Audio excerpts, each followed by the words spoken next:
1896 жылы Германияның Цюрих қаласындағы политехникалық училищеде жаратылыстану ғылымы бойынша дәріс өтіп жатқан бір профессор өзінің студенттерінен «Құдай бар ма?» деп сұрады. Студенттердің бірі орнынан ұшып тұрып әрине, «Құдай бар» деп жауап берді. Профессор әлгі студентке жақындай түсіп, келесі сұрағын қойды. Егер Құдай бар болса, онда әлемдегі жанды жансыз, көзге көрінетін және көрінбейтін жаратылыстың барлығында Құдай жаратқан ғой, солай ма? Иә, солай. Адам бойындағы мейірім, иман, ізгілік, махаббат сезімдерін де Құдай жаратқан ба? Әрине, әлгінде өзіңіз айтқандай, жанды жансыз, көзге көрінетін және көрінбейтін жаратылыстың барлығын Құдай жаратқан. Ендеше бұл қасиеттерді де адамға Құдай дарытқан, деді студент ерекше көтеріңкі үнмен. Ал енді осы жақсы қасиеттермен бірге адамдардың бойында зұлымдық, жауыздық, іштарлық, жек көрушілік, күншілдік сияқты жаман қасиеттер де бар ғой. Бұлар да жаратылыстан тыс емес. Сонда бұл қасиеттерді де Құдай жаратқаны ғой. Мүмкін деген студенттің дауысы енді бәсең естілді де, одан әрі ол жартып ештеңе деместен, күмілжіп төмен қарап еді. Профессор өз сөзін әрі қарай жалғады. Мүмкін дейсің бе? Ал осындай жаман қасиеттерді де Құдай жаратқан болса, онда сол Құдайдың өзінің бойында жақсы қасиеттермен бірге осындай жаман қасиеттер де болғаны ғой. Себебі, табиғаттың іргелі заңына сүйенсек, еш нәрсе жоқтан пайда болмайды емес пе? Әркім өзінде барды ғана береді ғой. Әлгі студент еш жауап қата алмастан үнсіз тұр. Енді өз біліміне масаттанған профессордың дауысы көтеріңкі шықты. Ал егер жаратушы Құдайдың өзінің бойында осындай жақсы да, жаман да қасиеттер бар болса, онда Құдайдың адамнан, яғни жұмырбасты пендеден айырмашылығы кәне? Көрдіңіздер ме, қымбатты менің шәкірттерім? Құдайға сенудің дұрыс емес екенін, діннің барлығы ойдан шығарылған аңыз екенін айтушы едім ғой. Сонымен бүгін сендерге тағы да дәлелдеп тұрмын. Осы кезде аудиторияда отырған басқа бір студент, профессор мырза, сізге бір сұрақ қоюға рұқсат етіңіз деді. Әлбетте, табиғатта суық деген жаратылыс бар ма? Әрине, бар. Сен немене мүлдем тоңып көрмегенбісің? Аудиториядағы өзге студенттерді күлді. Оны елемеген жас жігіт сөзін жалғады.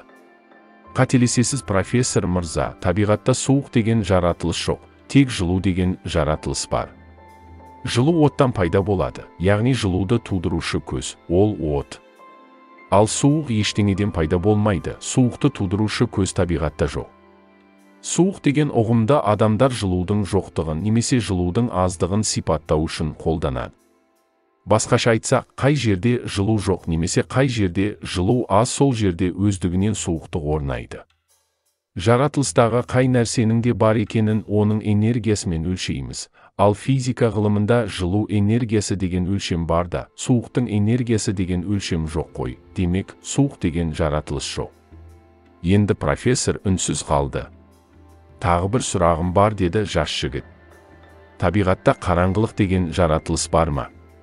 Бар, әрине.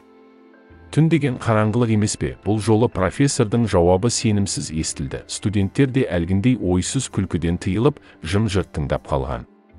Сіз тағы да қателестіңіз профессор мырза. Табиғатта қараңғылық деген жаратылыс жоқ, тек жарық деген жаратылыс бар.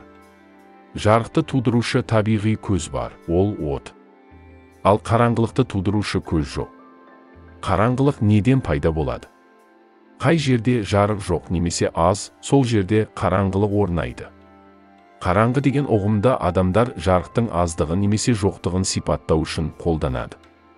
Ғылымда жарықтың энергиясы, жарық толқыны, жарықтың массасы деген өлшемдер бар, ал қараңғылықтың энергиясы, қараңғылықтың массасы деген өлшемдер жоқ. Олай болса, қараңғылық деген жаратылыс жоқ. Ал енді әлгі сіздің сұрақтарыңызға жауап берейін. Зұлымдық, жауыздық, іштарлық, тағы да басқада толып жатқан жаман қасиеттерді Құдай жаратқан жоқ. Құдай отты жаратты, оттан тарайтын жылу мен жарық сәулені жаратты, адам бойындағы мейірім мен махаббатты жаратты.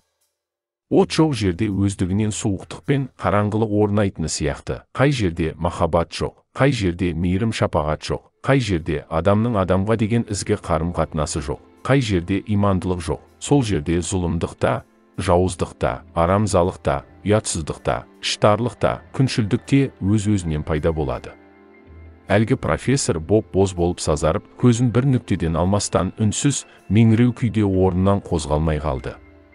Ал профессорға ұтымды жауап берген жас студент кейіннен әлемге әйгілі ғұлама болған, салыстырмалылық теориясын ашқан, фотоэффект құбылысын ашқан, физика ғылымы бойынша 300-ден астам еңбектер жазған Альберт Эйнштейн болатын. Сүт сатумен айналысатын шаһар тұрғыны соңғы кездері сүтке су қосып сатуды ойлап шығарыпты. Күндердің күнде әлгі сатушы көрші қаланың базарынан табыспен үйіне кемеде қайтып келе жатады.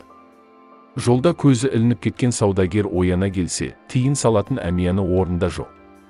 Іздей бастаса, әмияны желкенге шығып алған мақұлық маймылдың қолында екен. Маймылға жалына кеткен саудагер қолын созып әмиянын сұрайды, бірақ маймылдың берер түрі жоқ. Ішінен тиындарды шаша бастайды. Мақұлық бірін саудагерге лақтырса, бірін суға лақтырып ойнайды.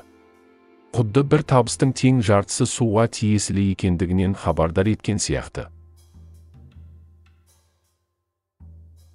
Олар өте бақытты отбасы болатын. Бірақ бір күні анасы ауру себебінен сүйікті күйеуі және енді ғана 3 жасқа толған сүйкімді қызын тастап, бұл дүниемен қоштасты. Сәби күн сайын әкесінен мамам қашан қайтып келеді деп сұрайтын. Ал әкесі қызын жұбатып, қызым, мамаң өте алыс бір жерге жұмысқа кетті деп құшақтап ұйықтататын. Сөйте жүріп, қызы 6 жасқа шыққан жылы әкесі мейірбан, ақкөңіл бір әйелмен танысады. Бір күні әкесі қызына, қызым, мамаң қайтып келетін болды. Сен мамаңның түрін ұмытып қалған жоқсың ба? деп сұрады. Кішкене сәби ары ойланып, бері ойланып, басын шайқайды. Әке қызын аяп кетті, әрі бір жағынан сәлде болса жеңілдеп қалғандай сезінді. Ол әлі де бала ғой. Дәл сол сәтте есік ашылып, әлгі әйел кірді де құшағын кең жайып, қыздың есімін шақырады. Сәл таңырқап, жатырқап тұрған қызына әкесі, қызым, мамаңды танымадың ба? Тез, мама деп шақыра ғой депті. Сәби ақырын адымдай басып барып, мама деп құшақтай қалады. Кешкі астан соң әйел қызға ілесіп, оның бөлмесіне кіреді. Екеуі көңілді әңгімелесіп отырғанда қыз, сіз менің мамам емессіз дейді кенеттен. Әйел әрі тосырқап, әрі таңырқап қалды. Сәби қыз шошып қалған әйелдің қолынан ұстап, бәсең үнмен менің мамам қайтыс болған. Мен оны атам мен әжемнің әңгімелерінен біліп алғанмын. Мұны тек атам, мен және әжем үшеуміз ғана білеміз. Әкем мен басқалар білмейді. Олар әлі күнге дейін мамамды тірі, алыс бір жерде жұмыс істеп жүр деп біледі. Жылап жіберуге шақ қалып тұрған әйелдің құлағына сыбырлап, бұл екеуміздің ортамыздағы сыр болсын. Әкеме айтып қоймаңыз. Ол білсе сөзсіз азаптанып, жылайды дейді жаңа тапқан анасын құшақтап. Бұл сәтте есік сыртында үнсіз тыңдап тұрған әкенің көз жасы көл болған еді.